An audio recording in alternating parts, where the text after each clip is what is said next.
And for some perspective on the new information emerging about Osama bin Laden, including the CIA's meeting with bin Laden's 3 wives, we turn to CBS News national correspondent, security analyst Juan Zarate. He is in our Washington bureau. Juan, great to have you with us. Good morning. Good morning, Rebecca. So these attacks in Pakistan yesterday, are these more of the lone wolf variety? No, I think what you see, Rebecca, is the Pakistan Taliban laying claim for this attack. Remember, the Pakistan Taliban has been at war with the Pakistani state, attacking the intelligence and military establishment over time.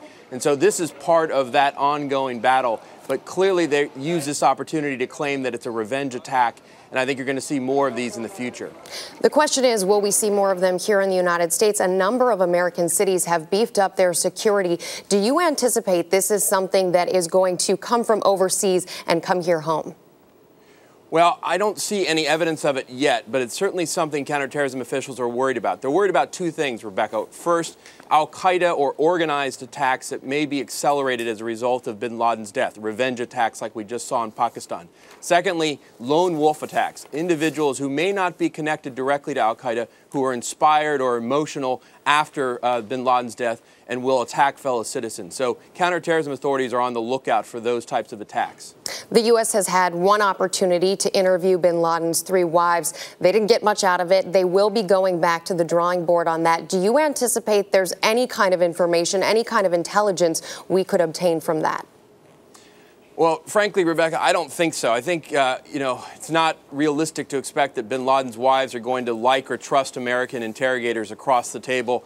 They're not going to be very open. We would want to get the kind of information, intimate information about bin Laden's lifestyle, whom he was meeting with, the types of things he was doing in the compound for 5 and 6 years. But I don't think a 30-minute session or even a few more sessions is going to do the trick. That's the kind of interrogation that takes a long time, and I'm not sure we're going to get that kind of time with the wives. Speaking of that lifestyle, with new details, for example, the pornography that was found in bin Laden's compound emerging, do you sense that the United States is trying to shape a new image of who this man was?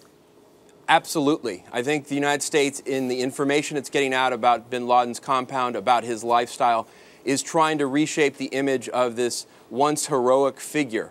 They're trying to demonstrate that he was human, that he had faults, and he certainly wasn't the spiritual ascetic that he claimed to be. And so this messaging campaign for the United States started the other day when the government released videos. I think we're going to continue to see bits and pieces of this come out to reshape the image of bin Laden. We also just heard from Defense Secretary Gates talking about the need to increase security for Navy SEALs. How big of a concern is this with all of these new details emerging, the fact that now a number of congressmen have seen the pictures of a dead Osama bin Laden? Well, I think this is a real concern for the Department of Defense and the Navy SEAL community. I mean, SEAL Team 6 is a secretive, covert unit. They do not want their identities out. They're individuals who not only have families, but also are engaged in ongoing counterterrorism operations. This isn't the end of their career. But with an event like this, they're getting more attention than any time in recent memory. And so this is a real danger and I think a concern, a legitimate concern for Secretary Gates. Was it to be expected that these pictures would make their way out into public hands? I think so. This is something I said from the get-go, that in the age of WikiLeaks, it's very hard to control information within the government. I was in the White House. I saw that firsthand.